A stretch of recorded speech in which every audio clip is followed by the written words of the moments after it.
osloviť všetkým menom, pretože už som pozabudala tie mená. Ale veľmi pekne ďakujem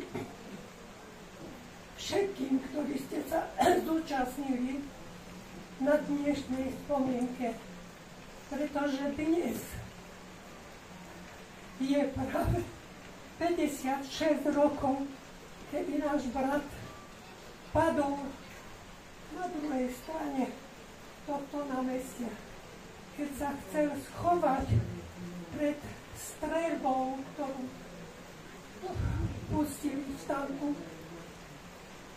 Ale bohužiaľ trafila guľka tak, že nebolo pomoci. My sme dostali telefonický oznám po 1 hodine, že náš brat padol v Poprade. Hoď sme nechceli veriť, pretože on bol kilometre preč na týždennej robote. Ale sme sa ako si dostali do Popradu a tak do Spišskej Soboty s mamkou som išla, pretože to bolo neuveriteľné, že on je tu v Poprade. Ale tak, že sme sa dostali potom horko ťažko do Spišskej Soboty, do nemocnice, áno, kde nám pán vrátnik ešte nechcel ukázať, ale mamka trvali na tom, že neexistuje, že to bol on. Ale tak sme ho pýtali a potom nám ukázal. Bohužiaľ, bol položený tak, jak v nejakej pivnici, ani nie v Marnici, ale v pivnici, pretože tam opravovali niečo v tej Sobote. A tak sme ho videli, že mal sveter roztrihnutý a trošku leokoplastu na bruchu zalepené. Tak sme ho poznali, že to je náš brat Jozef.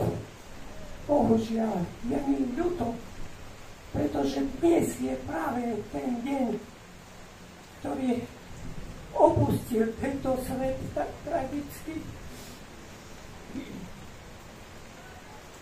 A v piatok potom sme mali pohreb, kde sa zúčastnilo veľa ľudí z celého okolia. Bolo aj nafilmované, ale ten pán, ktorý to mal doraz, musel poslať ten deň preč, lebo aj tak to bolo v Bratislave, aj tak sme sa dozvedeli potom, že on musel odísť do Rakúska, lebo by ho boli zatvorili. Takže je to smutné a ja by som prosila všetkých, ktorí sa pamätáte na tento deň, aby ste nezabudali nielen ako na našho brata, ale aj na všetkých, ktorí vtedy v Československu boli postrieľaní a zavraždení, pretože to nebolo, jak pán povedal, že protestoval. Nie, on neprotestoval. On chcel schovať sa medzi dverami, ho tá guľka trafila a tak, že nebolo pomoci.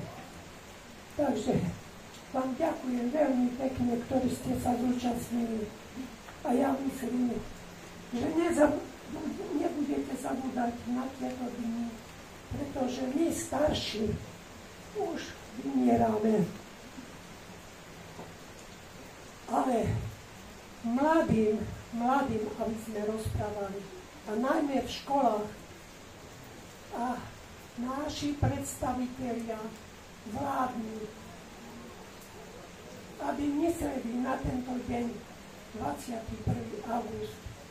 Nielen, aby sa oslavovali všetky také tieto dni druhé, ale aj tento, aby sa dostal do pamätí. A aby sme pamätali na to, aby sa oslavovalo celej Slovenskej republike 21. august. Ďakujem vám.